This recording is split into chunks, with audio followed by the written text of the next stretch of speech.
What if a 14-year-old girl walked into the headquarters of a billion-dollar tech company and calmly asked them to say one forgotten name? This isn't just a story about engines or blueprints. It's about legacy courage and the quiet power of a daughter who refused to let the past be buried. Before we begin, if stories like this move you, stories of resilience, hope, and second chances, consider subscribing to the channel. Your support helps us keep telling the ones that matter most. Now, let's begin. Poor mechanic's daughter was dared to fix the engine. What she said made the CEO turn pale. The lights above the NovaVolt presentation hall flickered to full brilliance, casting a silvery sheen over the rows of suited executives, camera crews, and restless engineering students. The air buzzed with anticipation. This wasn't just any launch, it was the launch. NovaVolt's new prototype, the Helix 1, promised to revolutionize electric engine performance. Whispers of patent-breaking breakthroughs and design innovation swirled through the audience like wildfire. At the very center of the grand stage, the Helix 1 sat atop a polished glass pedestal, sleek and motionless. Towering LED screens behind it displayed blueprints, simulations, and bold slogans, "The future is now." Victor Lang, NovaVolt's CEO, strode on stage exuding confidence in his bespoke charcoal gray suit. He paused, let the applause rise and fall, then raised his hand. "Ladies and gentlemen," he began, his voice deep and practiced, "you're about to witness what 10 years of brilliant sweat and relentless vision can do. The Helix 1 isn't just an engine, it's the pulse of tomorrow." He pressed a button. At first, the machine responded exactly as expected. A low hum vibrated through the hall, quickly rising into a smooth, futuristic purr. On screen, torque stats and energy readouts danced in perfect rhythm. Applause erupted. Victor beamed. Then, without warning, the hum choked. The sound stuttered. One of the display metrics plummeted. The engine's core light, once a steady blue, flickered red. Victor's smile tightened. Behind him, the screens glitched. The engine gave a sharp mechanical clank, loud, metallic, ugly. The room stilled. Then, quietly, the Helix 1 went silent. Victor pivoted. "Reboot diagnostics," he whispered into his mic. A cluster of engineers in matching black NovaVolt jackets rushed the stage tablets in hand. They prodded, whispered, tapped. Nothing. A nervous cough broke the silence from somewhere near the front row. Victor forced a grin. Sometimes the future likes to take a coffee break. A few scattered chuckles, mostly polite. He turned again to the engineers. "How long?" One of them hesitated. "We're not sure, sir. It's an internal loop failure. It doesn't match any fault in the system." Victor's nostrils flared. "Get it running." In the third row, a group of high school students in bright green STEM Club t-shirts shifted in their seats. Among them sat a girl with soft brown curls pulled into a ponytail and a notebook clutched tight against her chest. Emily Miller, 14 years old, sat ramrod straight eyes locked on the engine. She wasn't just watching, she was listening. To everyone else, the failure was mechanical. To Emily, it was familiar. The hum, the choke, the double-click delay before shutdown. Her fingers gripped the edge of her seat. That was her father's flaw, the one he spent 3 years fixing in the garage before NovaVolt fired him. Her breath caught. Could it be? On stage, Victor turned to the audience. His eyes scanned the rows, then landed on the students. An idea sparked in his gaze. "Oh, come on," he said, letting out a theatrical sigh. "We have the next generation of engineers with us today. Maybe one of them can show us where us old folks went wrong." Laughter followed, but it was tinged with tension. He pointed. "You, the one in the ponytail." Emily blinked. "Me." Victor grinned. "Yes, you. You're in robotics club, right? Think you can fix the machine." A few people laughed louder, relieved to have a distraction. A joke. Surely he didn't expect. But Emily was already rising. Her teacher, Mr. Harris, reached out. "Emily, you don't have to." She moved past him with quiet purpose notebook still clutched in her hand. Her heart pounded. Her legs felt like stilts. But her mind, it was sharp-focused, slicing through every memory of her father's late-night sketches and tool-smeared diagrams. The audience murmured as she climbed the stage steps. Victor raised an eyebrow, now unsure if this had been a good idea. Emily approached the engine. It stood tall, silent, and stubborn. A young engineer handed her a tablet, smirking. "Here's the diagnostics. Good luck." She didn't touch it. Instead, Emily stepped closer to the machine itself, placed her ear just above the coil housing, and closed her eyes. It was faint, but still there, the double tap in the capacitor feedback loop, the one her dad called the heartbeat glitch. Her hand moved to the access panel. "Can I open it?" she asked. Victor hesitated, then waved. "Sure, impress us." She pulled a small multi-tool from her pocket, one her father gave her on her 7th birthday, and began to unscrew the cover. With the panel off, a soft light bathed her face. Her eyes scanned the wiring. There it was. A loop rerouted in a way she'd seen once before. Not just similar, identical to her father's fix from 10 years ago.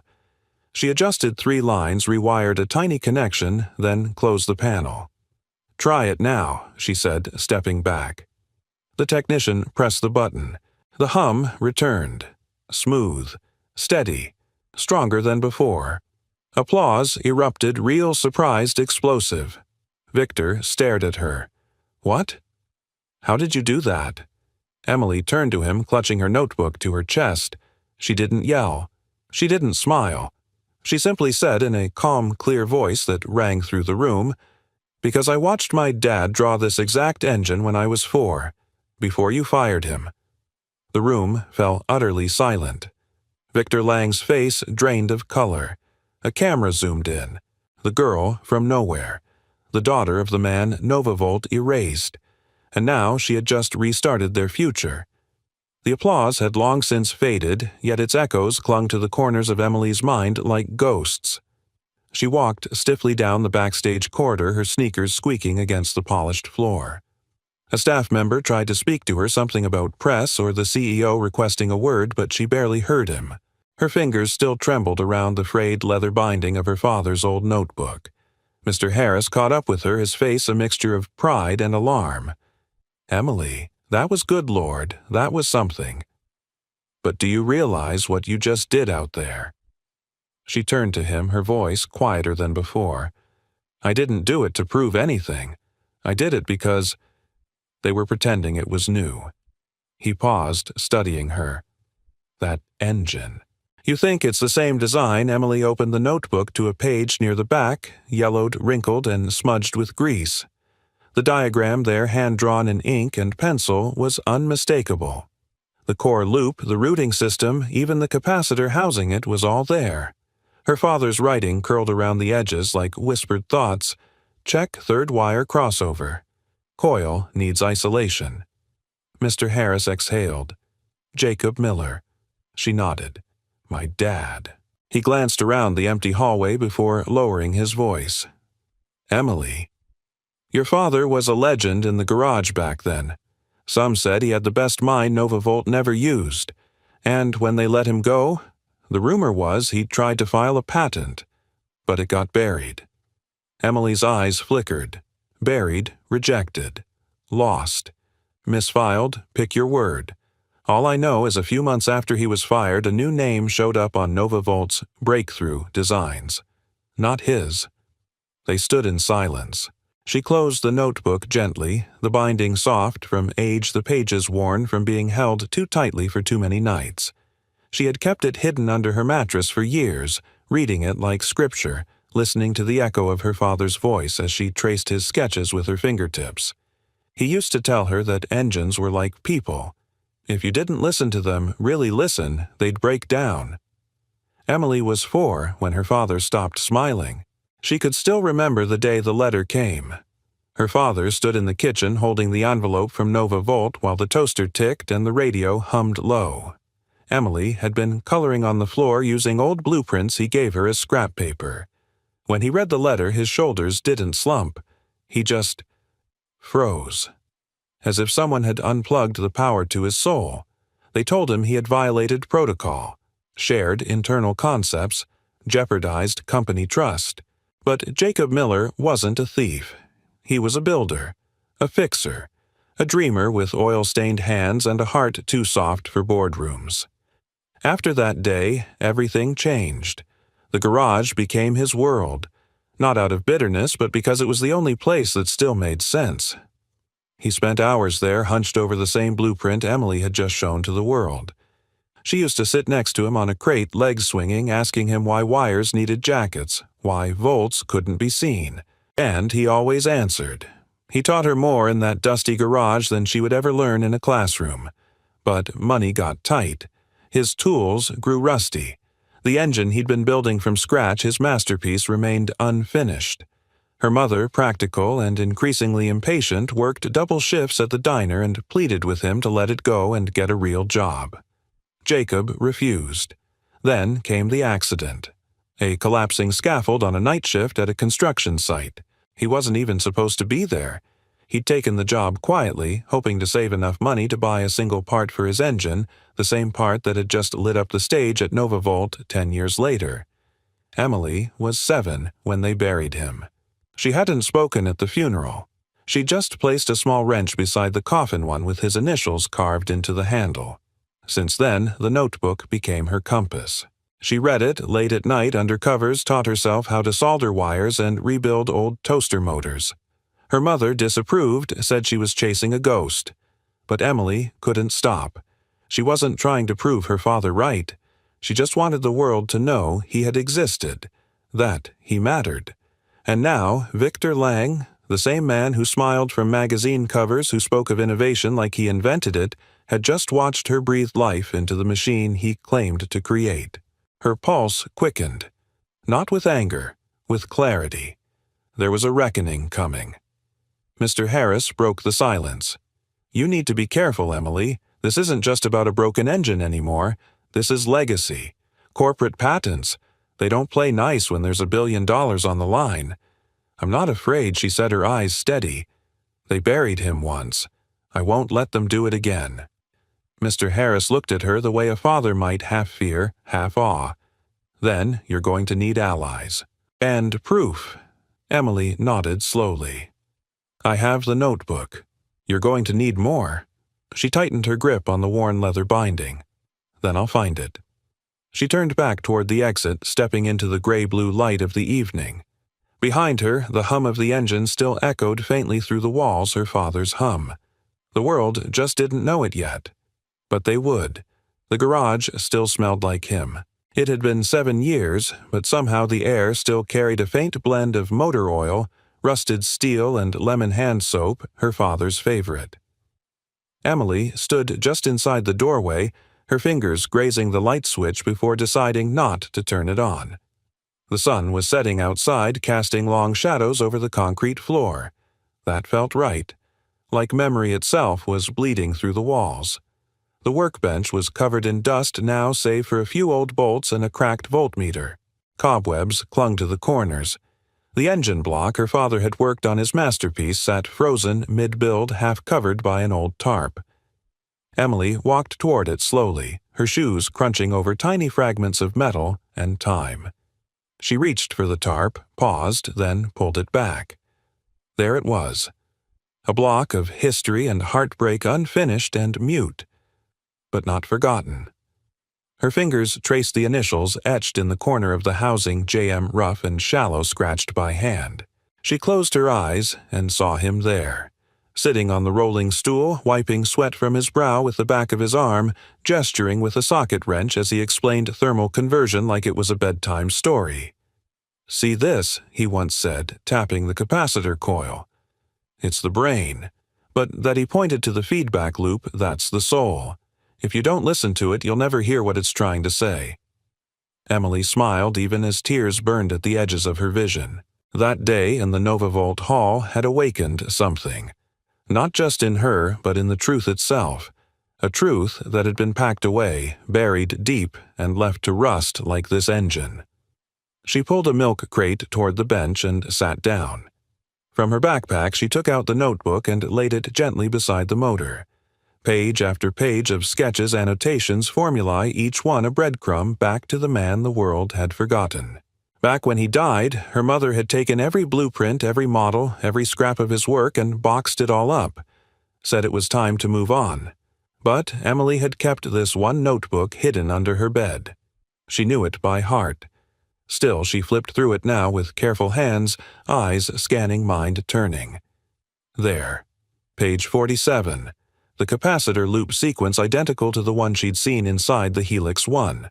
A decade ago, her father had written in the margins, "If they don't believe it works, let the hum convince them." That hum. It had filled the NovaVolt stage like a ghost's whisper come home. She pulled out her phone and began taking pictures of the most critical pages. Then she stood, walked to the corner cabinet and opened the bottom drawer. It groaned, unused for years. Inside were his tools carefully placed in a velvet-lined box. But beneath them, wrapped in an old cloth diaper, was something else. A manila envelope. Her breath caught. She pulled it out. Across the front in bold black marker were the words, "Patent Submission, 2015. Unsent, her hands trembled. She peeled it open and slid the contents onto the bench. A full set of technical drawing schematics, and a letter addressed to the United States Patent and Trademark Office. It was never mailed. She checked the envelope again. No stamp, no postmark. But everything else was intact. At the bottom of the letter was a signature Jacob Miller and a date March 12, 2015. She covered her mouth with one hand, the other tightening around the page. He had tried. He'd believed in it. He had built it, refined it, documented it. But for some reason, in the chaos of being fired, humiliated and overwhelmed, he never sent it. Or maybe he wasn't allowed to. She flipped through the drawings again. They were cleaner than the ones in the notebook, more polished, detailed, final. This was proof. She heard footsteps behind her and tensed. "It's getting late, Emily." Her mother's voice, calm, but tired. "I know," Emily said, not turning. Her mom stepped inside, arms crossed, looking at the garage like it was a wound she'd tried to let scab over years ago. I told you not to come out here anymore." "I needed to," Emily replied quietly. "I found the submission draft." Silence. Her mother walked over, glanced at the yellowed pages. Her face didn't change, but something in her posture softened. "He never sent it," she said. "I told him not to. I was scared." Emily turned surprised. "You stopped him." "I begged him to wait," her mother whispered. I thought if he just laid low, maybe they'd call him back. Maybe the company would fix it quietly. But he wouldn't stop talking about proving them wrong. He kept saying the truth mattered." Her voice cracked. "I was just trying to protect him. Protect us. And then he died." Emily stepped closer. "You were just trying to survive." Her mother nodded slowly, eyes shining. "And you're trying to make it right." A long silence stretched between them two women, two eras, two kinds of grief. Then Emily said, "This isn't just about Dad anymore. They're using his design, and no one knows." Her mother looked away. "What if they come after you?" "Then I'll tell the truth," Emily said, her voice steady. "I'll do what he couldn't, what he never got the chance to." Another pause. Then her mother reached down, picked up the envelope, and pressed it into Emily's hands. "Then, you better do it right." That night, under the faint flicker of the garage's single working light, Emily scanned every page into her laptop. She uploaded the images to an encrypted folder, labeled them, and copied them to a flash drive she slipped into the locket around her neck. Tomorrow, she would show Mr. Harris. And after that, NovaVolt. The past wasn't just a story anymore. It was evidence. And for the first time in her life, Emily felt it.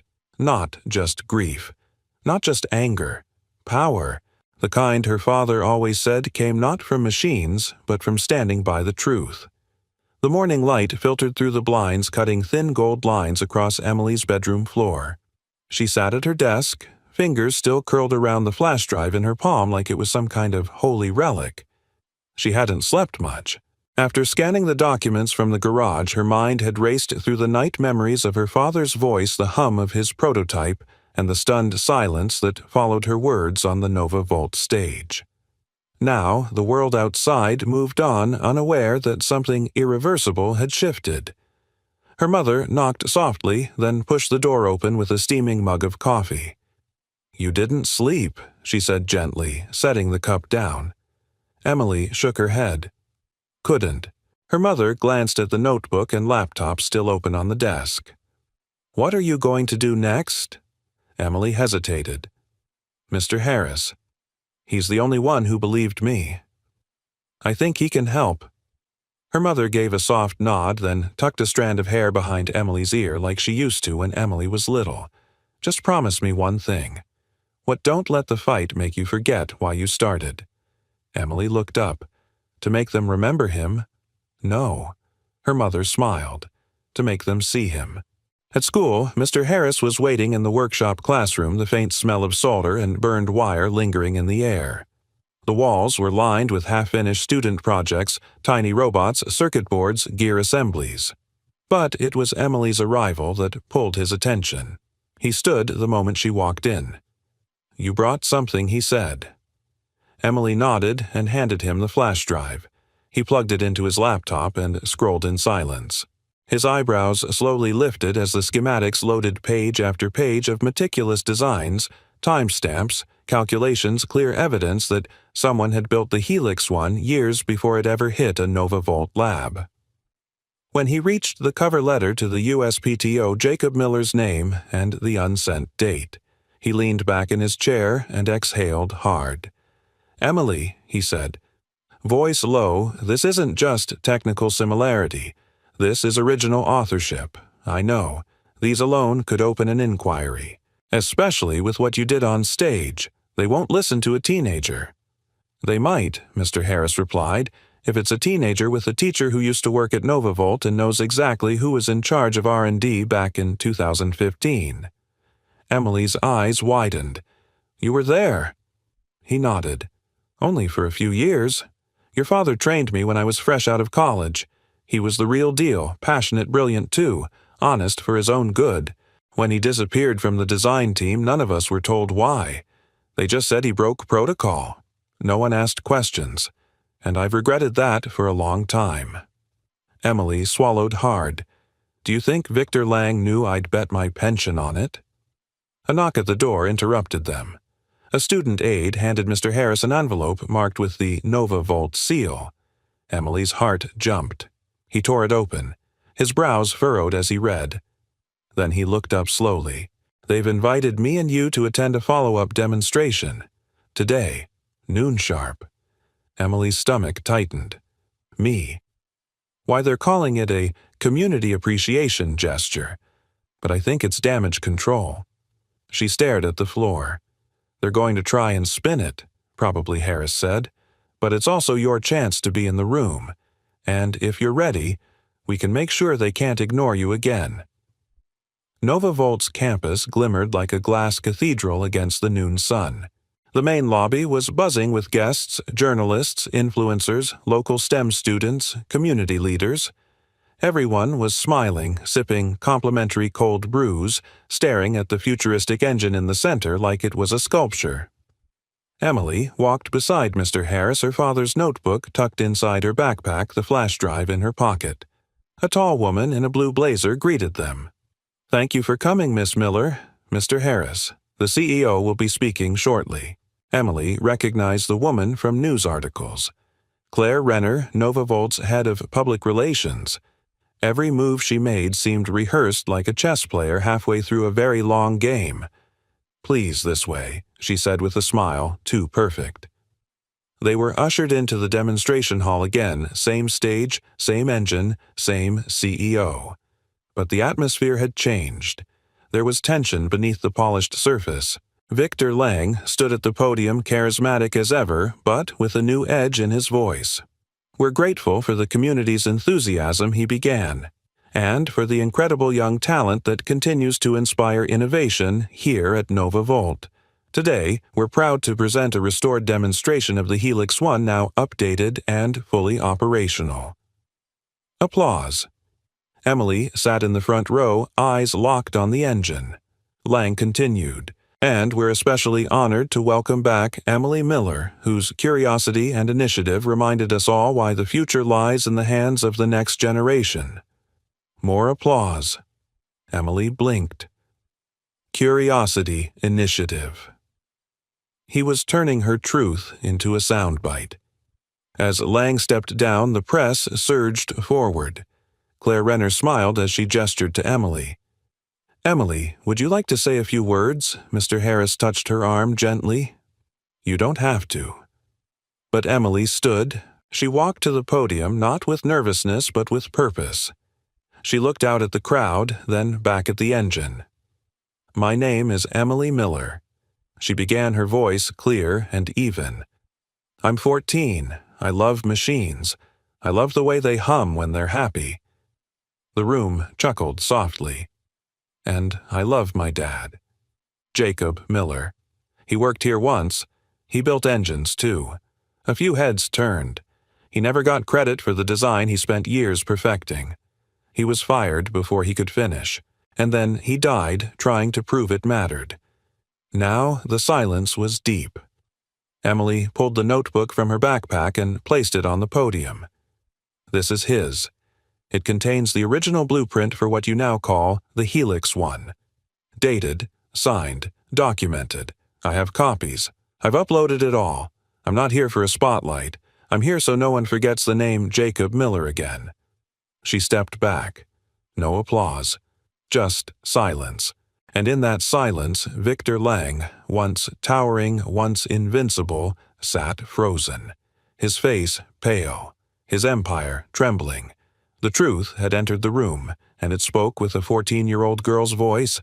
The press conference had ended in stunned silence, but the tremor Emily set off didn't stop there. It rippled outward like a dropped wrench in a still garage. That evening, her name began appearing in quiet headlines. Teen girl sparks, patent controversy at NovaVolt event, who was? Jacob Miller forgotten mechanic at center of dispute. NovaVolt CEO refuses to comment after public challenge. The stories were cautious, careful to use words like alleged and claims, but the momentum was building. The truth, once buried under silence and shame, had found a crack in the surface. Emily sat cross-legged on the living room rug, laptop, open email inbox pulsing with new messages, journalists, bloggers, strangers writing to say, "I believe you others just saying, thank you for standing up." Her mother stood behind her arms, folded equal parts, protective and proud. Mr. Harris called just after dinner. His voice was lower, serious. "They're not going to stay quiet for long," he said. "What you did today, that wasn't just brave. It was dangerous." Emily frowned. "Dangerous how NovaVolt's legal team will be scrambling right now. They know they can't silence you publicly, so they might try to discredit you, undermine the evidence, twist the narrative." Emily's hands tightened around her phone. "But I showed them the patent draft, and they'll try to claim it was never filed, that it doesn't count, that it could have been fabricated." Her chest ached. "It was real. I know it is. But truth in a courtroom isn't just about what's real. It's about what you can prove." Emily looked down at the notebook beside her. "Then I'll prove it." There was a pause on the line. "There's one more thing," Mr. Harris said. "Tomorrow morning, NovaVolt's board of directors is convening a closed-door meeting. Word is they're going to address the situation, but not on camera." Emily's breath caught. "You think they'll bury it? I think they'll try to control it. But there's one thing they're not expecting. What you." The next day, Emily stood once again in the gleaming glass lobby of NovaVolt headquarters. The marble floor shimmered beneath her worn sneakers. She didn't have an invitation this time. Just courage. And the notebook. Claire Renner appeared moments later, flanked by 2 security staff. Her expression was cooler than before, the corporate warmth stripped away. "Emily," she said smoothly, "I'm afraid the board meeting is private. Only executive personnel and shareholders." Emily held her gaze. "I'm not here to disrupt. I'm here to request 10 minutes. Claire blinked, mildly amused. And why would the board grant 10 minutes to a teenage girl with no stake in the company? I do have a stake, Emily replied. Your entire flagship engine is based on my father's design. That makes me an heir, a witness, and if you won't listen in that room, I'll make sure the whole world listens outside it. Claire's lips thinned, but she didn't respond right away. Emily knew what was happening: calculation, risk assessment, optics. The PR director was mentally playing chess, but Emily had just flipped the board. Claire finally sighed. Wait here. She disappeared into a corridor while the two security guards stood motionless beside Emily like twin statues. Minutes dragged. Her palms sweated. Her backpack felt heavier with every passing second. Then Claire returned. You'll have 5 minutes. The boardroom was a cold, glass-paneled fortress on the top floor. A long, black table stretched like a runway through the center. At its head sat Victor Lang, his posture, rigid eyes, unreadable.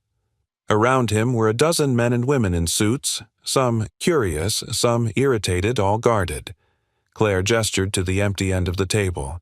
You may speak. Emily stepped forward. Her heart thundered, but her voice did not tremble. My name is Emily Miller. My father, Jacob Miller, worked here for 11 years. He was fired after submitting a design proposal for an electric engine. That engine, the one you now call the Helix one, matches his original work line for line. I have documentation dated before your first internal patent, and I have a witness, Mr. Harris, who trained under him. She placed the notebook gently on the table. This is the original design. One of the board members leaned forward. Even if this notebook is authentic, it proves nothing about intent. Designs evolve. Concepts are shared. Prototypes change hands. Emily looked at him steady. Then ask yourself why this version has never been publicly acknowledged. Why his name isn't anywhere in your archives. Why his patent submission was never filed even though it was signed, stamped, and complete. Victor finally spoke. Miss Miller, these are serious accusations. If you or your guardian have legal concerns, you're welcome to contact the company through proper. I don't want to sue you, Emily cut in. That startled them. I don't want a check or a settlement or a stage. I want my father's name back. I want the truth to stop hiding in boardrooms. I want every young builder like him to know that what they create can't be stolen just because they're not wearing a suit. Victor leaned back slowly. That's a noble sentiment. But the world doesn't run on sentiment. It runs on systems. Emily looked him in the eye. Then maybe your system needs fixing. She picked up the notebook. You have a choice. You can be the company that buries its past, or you can be the one that honors it. She turned without waiting for permission and walked out of the room. Outside, the clouds were breaking. Sunlight spilled through the atrium windows, warming the marble floor. Mr. Harris was waiting near the exit. How did it go? Emily didn't smile. I said what needed to be said. He nodded, slowly, his eyes proud. Sometimes that's the hardest part. They stepped out into the crisp morning air. Behind them, a boardroom sat silent. A notebook lay heavy on a table. And in the sky above, perhaps only Emily noticed, it almost sounded like something was humming again. Victor Lang's office was dark when he entered it later that afternoon. The glass windows tinted against the early autumn sun. The blinds had been drawn. He stood there a moment, hands on his hips, looking down at the city from his 35th floor perch, unmoving. On the polished table behind him sat Jacob Miller's notebook, now closed, its leather cover scarred with time and fingerprints. For the first time in years, Victor felt something unusual creeping beneath the armor of his tailored suit uncertainty. He had built an empire on certainty. Certainty of numbers. Certainty of silence. Certainty that no one would ever connect the Helix One to a fired mechanic with grease under his nails and no college degree. And yet, here they were. Downstairs in the media lounge of the NovaVolt campus, the aftershock of Emily's confrontation was beginning to spread. Several board members had left the conference without comment. Others had stopped to exchange whispers in corners, eyes darting expressions unreadable. In a far-off corner, an older man in a dark gray jacket stood watching the news stream on a mounted television. He had silver in his beard and weariness in his shoulders. The broadcast showed Emily's speech now clipped and circulated the words glowing across the ticker tape. "I want my father's name back." He hadn't heard that name Jacob Miller in over a decade. The man adjusted his badge, Daniel Kessler, Senior Systems Engineer. He remembered Jacob, not just as a colleague, as a friend. Emily sat on the bench outside the building, arms wrapped around her knees, her backpack beside her. The air was sharp with the smell of concrete metal and early October leaves. It had all happened so fast, too fast. Inside the board was likely shredding reports, crafting press releases, consulting lawyers. But out here the world moved slower. The wind carried her thoughts further than she wanted them to go. Mr. Harris sat beside her. He hadn't said a word since she'd come out of the boardroom. Now, finally, he cleared his throat. "You were brave in there," he said. Emily stared at the ground. "Was I foolish too?" "No." He looked forward, voice thoughtful. "But you might be underestimated, and sometimes that's the best position to be in." She turned her head slowly. "They won't just admit it, will they?" "No. Not until they're forced to." Emily reached into her bag, took out the flash drive, and turned it in her fingers. "Then we make it impossible for them not to." Mr. Harris looked down at her hand. "I've been thinking. There's someone else who might be able to help us. Someone who worked on the diagnostic side during your dad's time." "Would they talk?" He shrugged. "I don't know, but I can find out." She nodded, tucking the flash drive back into her locket. Inside the building, the glass doors parted with a mechanical sigh. Out walked Claire Renner, still composed but with an edge of something she hadn't worn yesterday, respect. She approached Emily with the measured steps of a diplomat. "Miss Miller," she said, "Mr. Lang has requested a private discussion." Emily stood. "Is that supposed to be an apology or a threat?" Claire's lips pressed together. "Neither. He wants to talk off the record." Emily glanced at Mr. Harris. Claire added, "You can bring your teacher. One witness, but no press, no cameras." After a moment's silence, Emily nodded. "Fine, let's talk." Victor's office was colder than it should have been. Or maybe it was the atmosphere, the stillness of a man cornered but too proud to show it. Victor stood behind his desk, his back to the city again. "Please sit," he said over his shoulder. Emily remained standing. So did Mr. Harris. Victor finally turned. He looked older than before, or perhaps for the first time he just looked real. No stage lights, no applause, no armor. "I won't pretend I didn't know your father," he said quietly. He was difficult, passionate, stubborn, brilliant. He didn't always play by the rules, because the rules were built to keep people like him out, Emily said. Victor raised his eyebrows but didn't deny it. "I didn't steal from him, Emily," he said, "but I also didn't stop others who did." Emily's chest tightened. "You let them erase him." "I let the machine move forward," Victor said, gesturing vaguely toward the skyline. "I told myself innovation mattered more than recognition. I told myself no one would remember the name of a mechanic anyway." "You were wrong," she said softly. Victor's jaw worked. For a moment, silence passed like a slow wind. Then he reached into his desk drawer and pulled out a slim folder. He slid it across the desk. "Internal memo chain. Dated April 2015.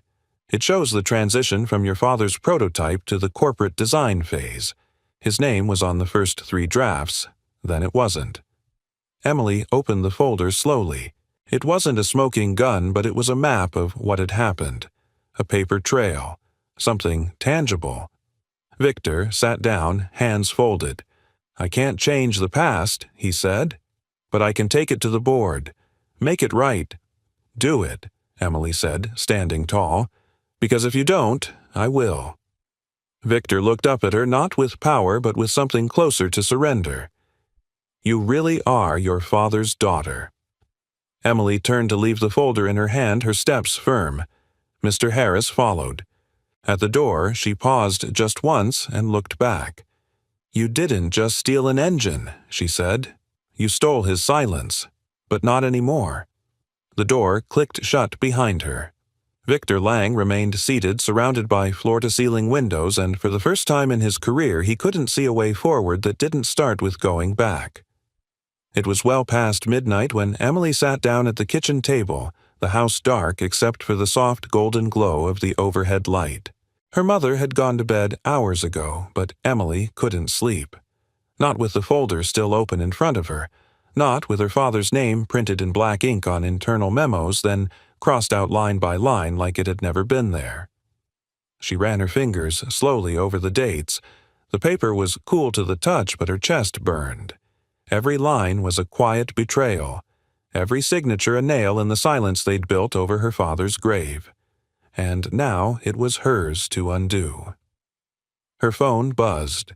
A message from Mr. Harris just heard back from the contact. He's willing to talk.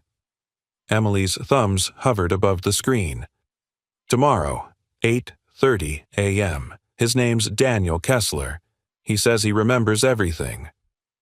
Emily exhaled, her shoulders slumping with a strange mix of hope and dread. She closed the folder gently and sat back in her chair. There was still so much she didn't know. So much she needed to understand why her father never sent the patent who made the decision to erase his name and how they'd buried it so completely.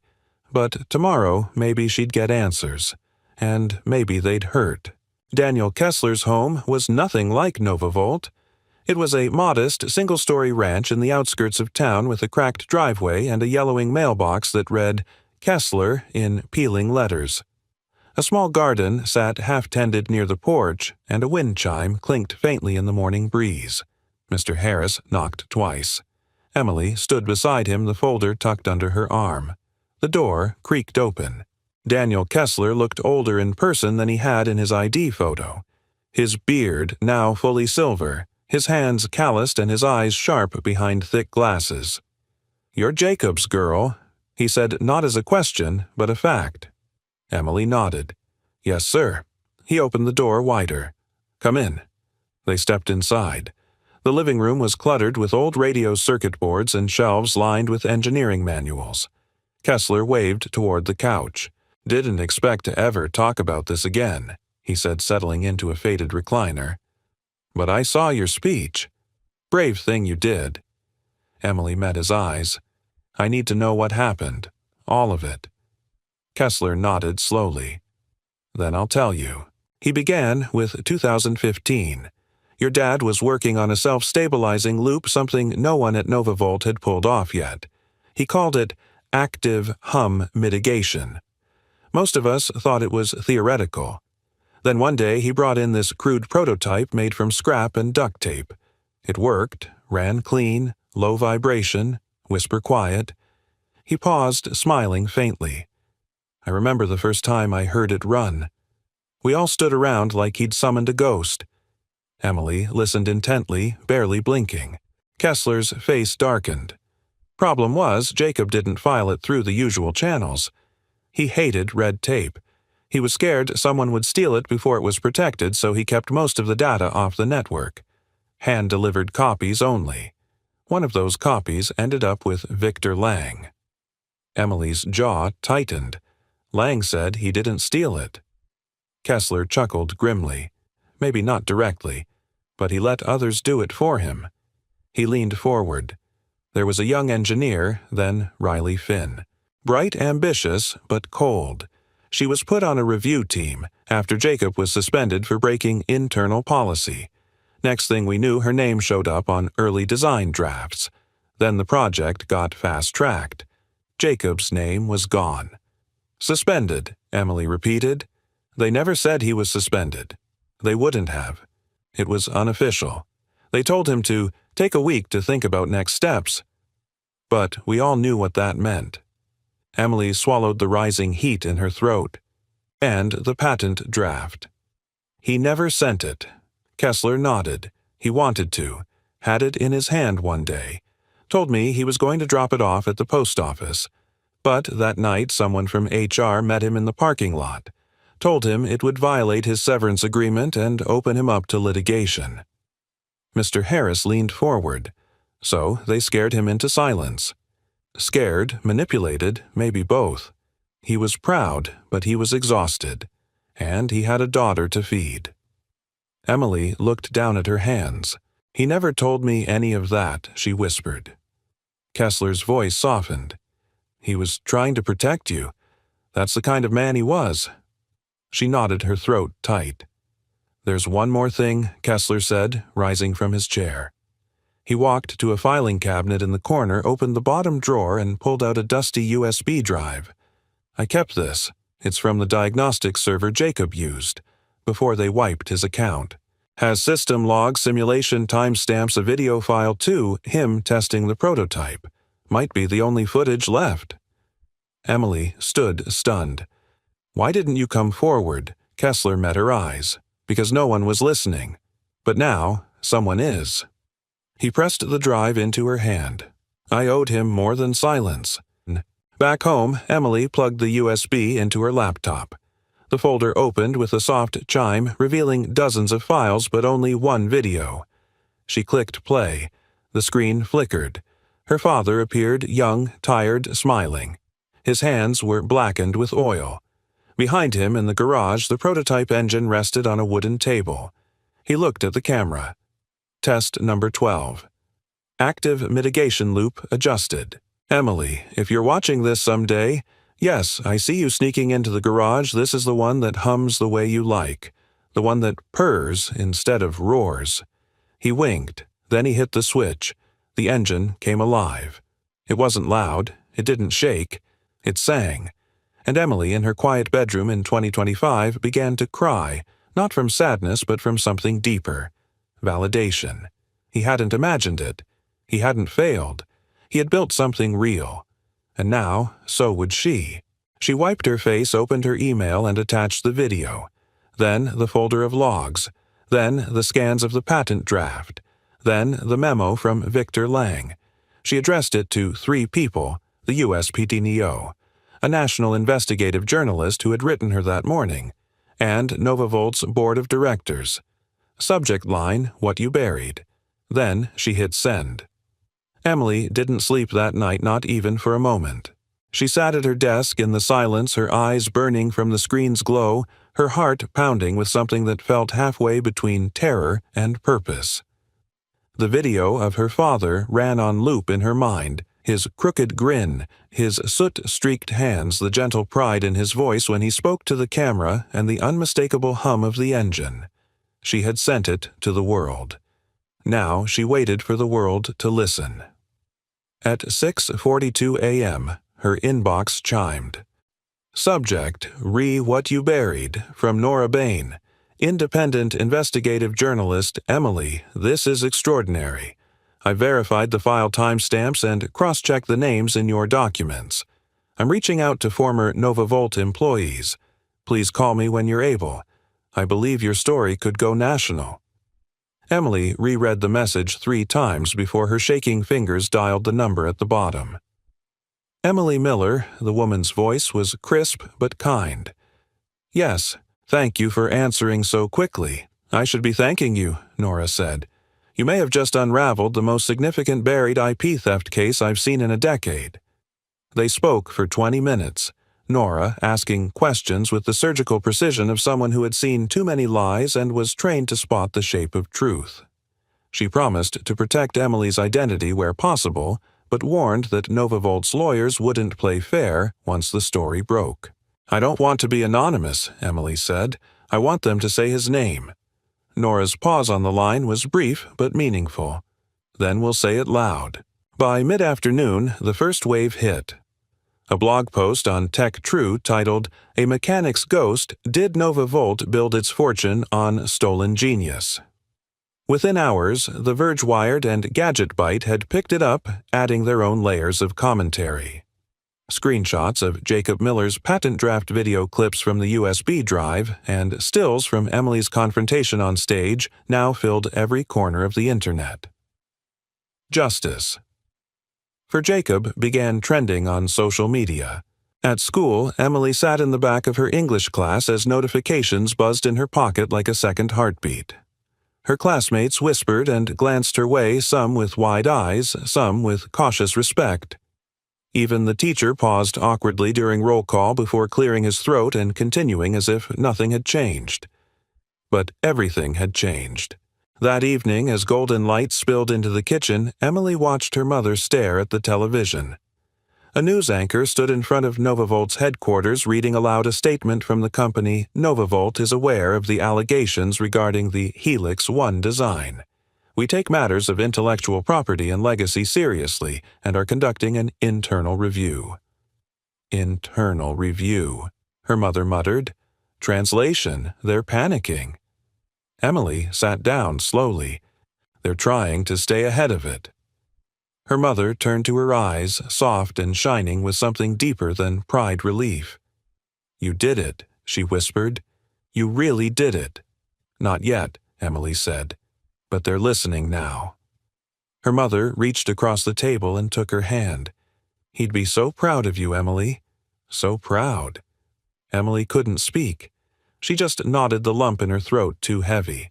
The next morning, Emily found herself outside NovaVolt once more, this time not as a guest, but as a symbol. A crowd had gathered along the sidewalk. Protesters held signs reading, "Say his name, Jacob Miller, and innovation isn't theft." Reporters lined the block, cameras pointed at the building's entrance like hunters at the mouth of a cave. Mr. Harris stood beside her, adjusting his tie nervously. "This is bigger than any of us now," he said. "And you lit the match." Claire Renner emerged from the building at 9 a.m. sharp. Her posture was rigid, her expression unreadable. She approached Emily with the cautious formality of someone trained in fire containment. "The board has called for an emergency session," Claire said. "Your name will be discussed, as will your father's." Emily nodded. "I'm not here to ask anymore. I'm here to make sure they do what's right." Claire glanced at the crowd. "You've made it. Difficult not to." Inside the boardroom buzzed with hushed conversations and tense glances. Victor Lang sat at the head of the table, noticeably paler than before. This time, Emily wasn't invited to speak. She didn't need to. The evidence had spoken for her.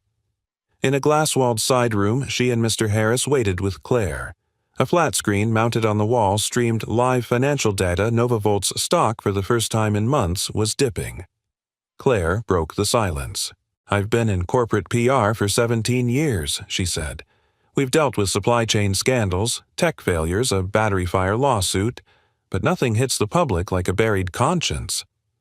Emily didn't look away. It shouldn't have taken a child to uncover it. "No," Claire agreed quietly, "but sometimes it takes someone who doesn't know what can't be done." The board meeting ran long. Too long. Emily paced. Her hands trembled. She replayed the video in her mind again and again, her father's face, his voice, the pride in every line. She remembered sitting in his lap while he sketched engine parts on napkins, remembered how he taught her that everything mechanical had a rhythm, and that once you heard it, you could fix anything. Even injustice. The door finally opened. Victor Lang emerged, no longer the man from magazine covers. He looked smaller somehow. Less like a CEO and more like a man who'd spent years trying not to look in the mirror. "We've reached a decision," he said, voice flat. Emily stood still, her shoulders squared. Victor nodded toward Claire, who handed Emily a printed document. She read it, heart-thudding. NovaVolt would formally acknowledge Jacob Miller as a founding contributor to the Helix 1's core design. His name would be added to all future patent disclosures, technical archives, and public materials. Her breath hitched. A separate paragraph stated that NovaVolt would fund a scholarship in Jacob Miller's name for underrepresented youth in mechanical engineering. No legal battle, no denial, just truth. Emily blinked back tears. "Thank you." Victor met her gaze, weary but honest. "No. Thank you." He turned to go, but paused. "He was one of the best we ever had. We just didn't see it in time." Emily whispered, "You're not the only one who lost time.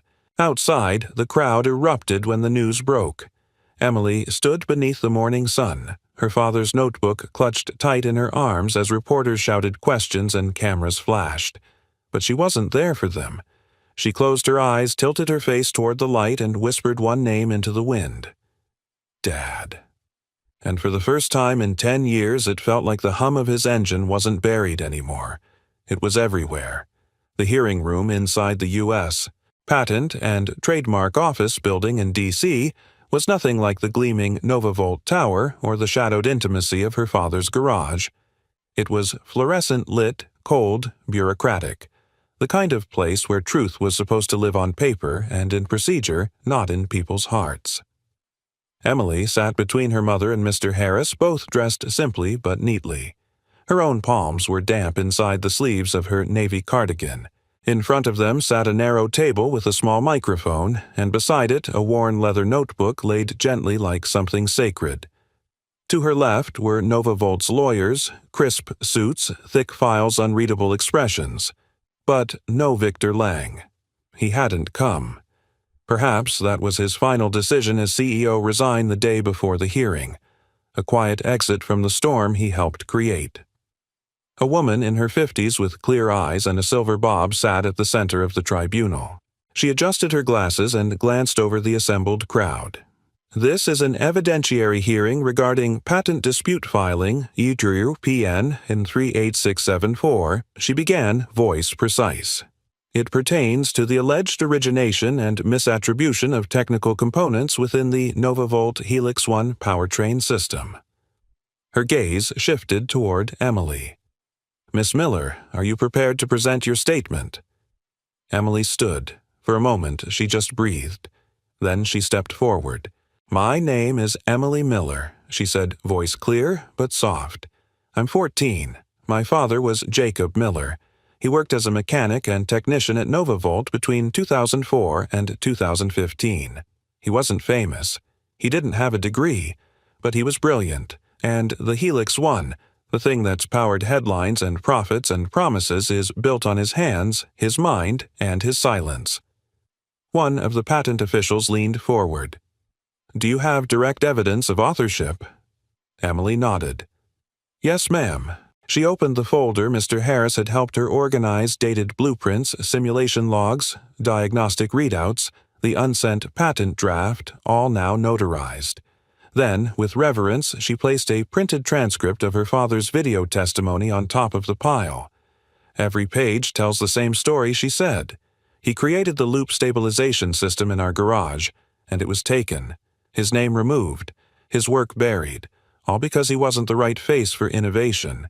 The woman at the center raised a brow. And what are you requesting here today, Miss Miller? Emily looked down for a beat, then back up. I'm not here to sue. I'm not asking for money. I'm asking for the truth to be part of the record. I'm asking you to recognize Jacob Miller as the original contributor to the core design of the Helix 1. That's all. That's everything. A quiet settled over the room like dust. Then the chairwoman turned to the NovaVolt side. A man in a slate-gray suit stood. NovaVolt does not contest the originality of the designs presented. The current board of directors has accepted Ms. Miller's evidence, and we are in agreement that Jacob Miller's authorship should be formally recognized under U.S. patent law as a co-inventor.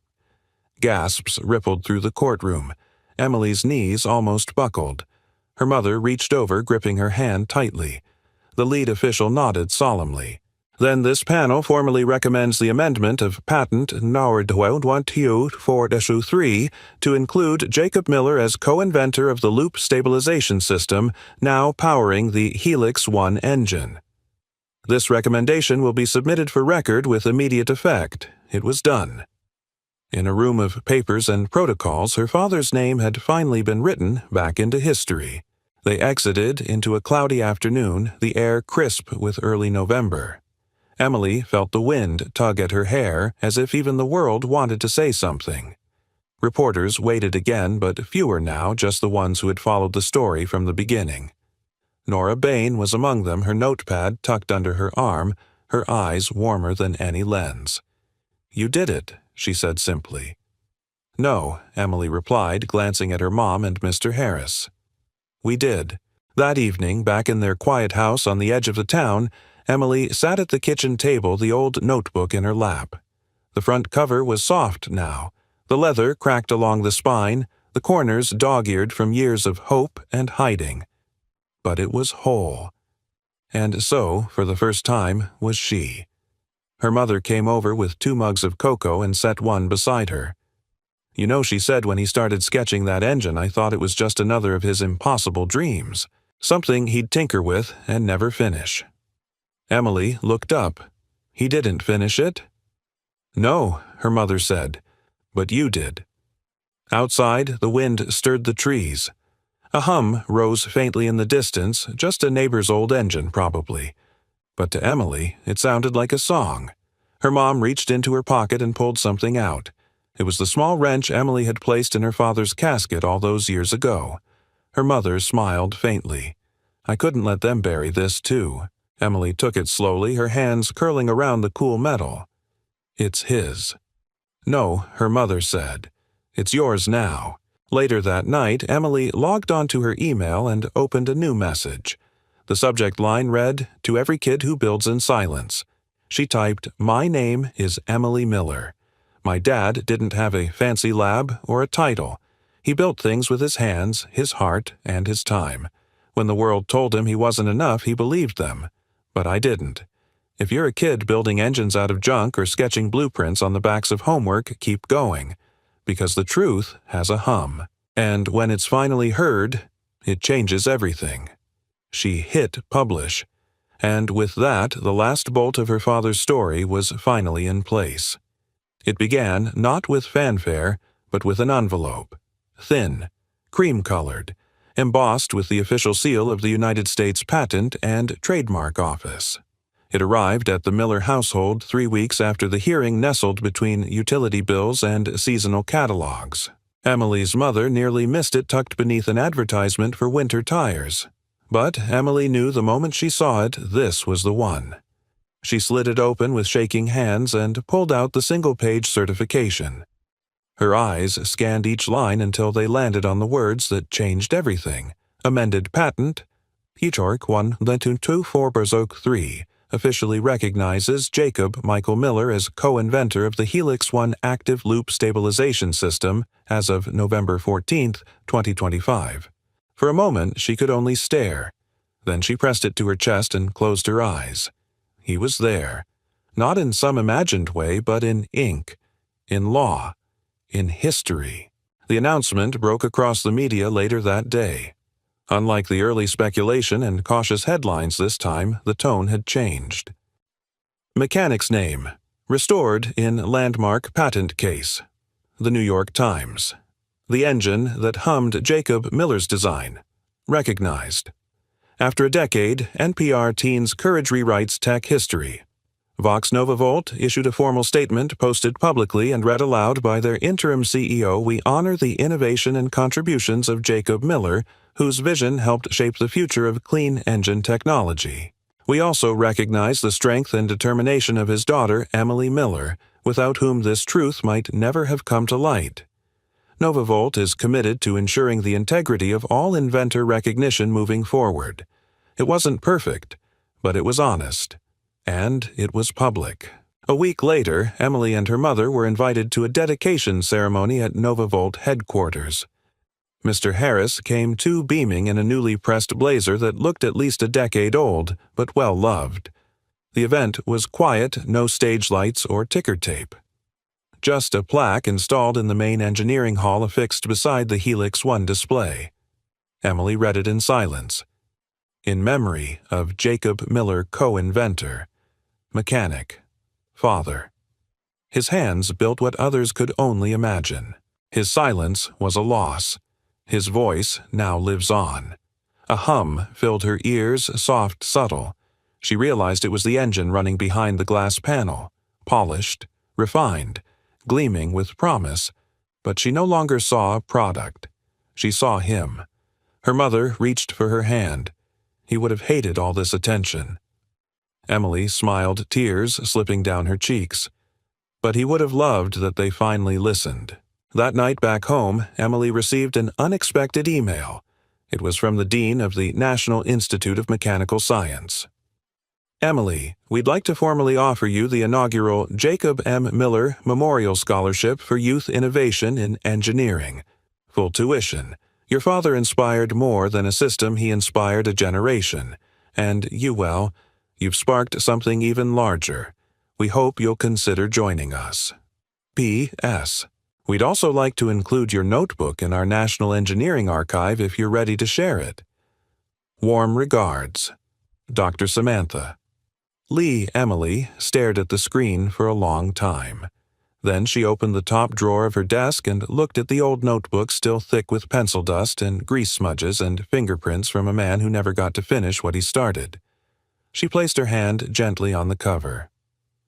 "It's time, Dad." She wrote back with a single line, "Yes. Let's build something new together." In the following months, Emily continued to receive letters, not from executives or lawyers, but from kids.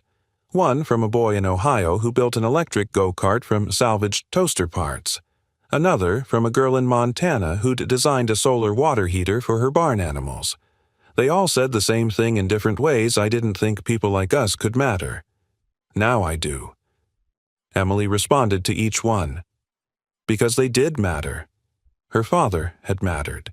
And that truth, once hidden in the dust of a forgotten garage, was now part of the world's story. At the edge of town, just beyond the rusting water tower and the railroad tracks, sat Jacob Miller's old garage. It had remained untouched for years until now. Emily stood outside, a key in her hand, a small sign propped against the door. The Miller Workshop for Young Builders, where every hum is heard. Inside, she'd cleared the space. She'd painted the walls. She'd added workbenches, toolkits, second-hand computers, and a whiteboard with the word "Y" written in permanent marker across the top. Mr. Harris agreed to volunteer as the first instructor. Her mom baked cookies every weekend for the kids, and Emily, still only 14, taught her first class the day before winter break. She wore her dad's old work apron rolled up at the waist to fit. 10 students aged 9 to 15 sat waiting. She picked up a small engine core and held it in both hands. This, she began. Looks like a machine, but it's also a message. Someone imagined this before it ever existed, and if they can do that, so can you. A boy in the front raised his hand. "Do we need to be smart?" "You need to be curious," she said, smiling. "Smart comes after." A girl in the back asked, "What if we mess up?" Emily thought for a moment. Then she knelt beside the workbench, placed the engine down, and looked each of them in the eye. "My dad once said something breaks because it's trying to be heard," she said. "So if something goes wrong, just listen closer." And with that, they began. Wires, sparks, laughter, mistakes, fixes, hope. The garage came alive again, not with ghosts, but with beginnings. Outside, the wind whispered through the trees. Inside, the next generation hummed.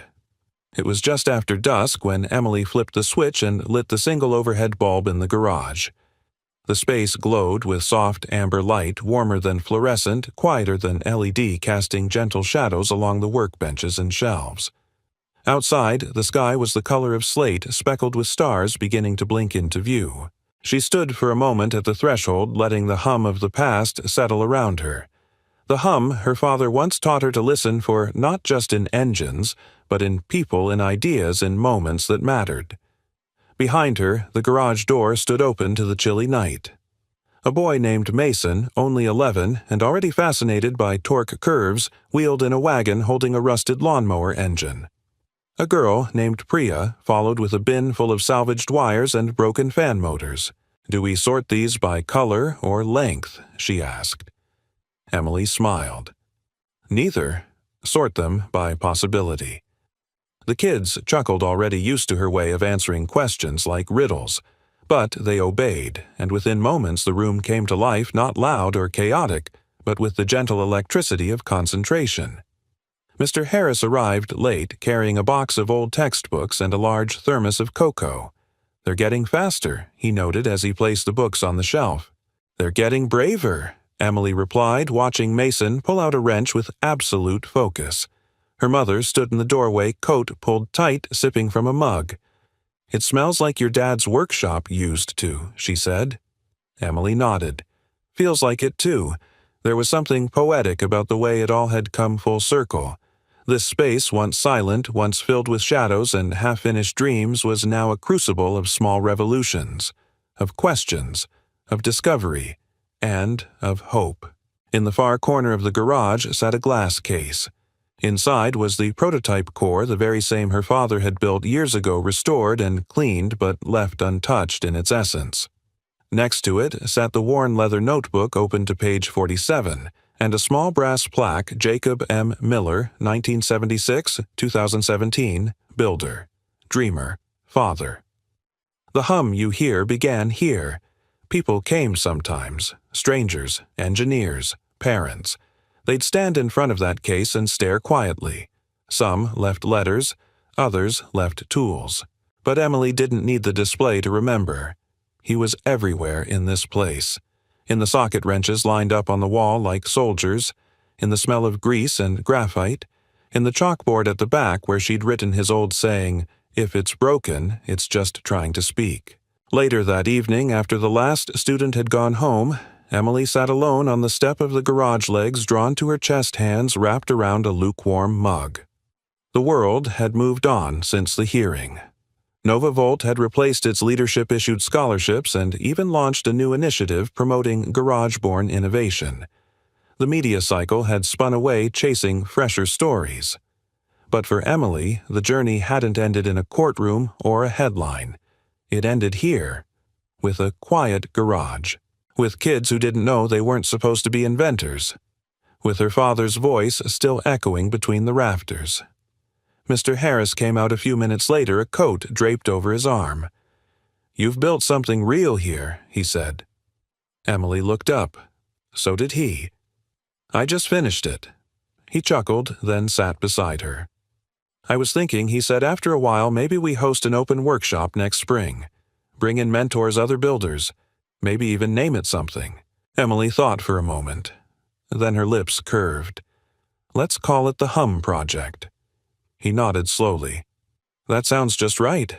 A soft breeze stirred the trees. Inside, the last light of the garage flickered faintly, casting long golden beams across the concrete floor. It shimmered on the metal, warmed the case that held her father's legacy, and wrapped itself gently around Emily's shoulders. She closed her eyes and listened. Not for applause, not for noise, but for the hum. The same hum she'd once heard as a child, sitting on a crate in a cold garage while her father explained voltage like it was magic. The hum that told her something real was alive, something true. She smiled. It was still here, still singing. And in the warmth of that sound, Emily understood something she hadn't before. Her father hadn't just built an engine.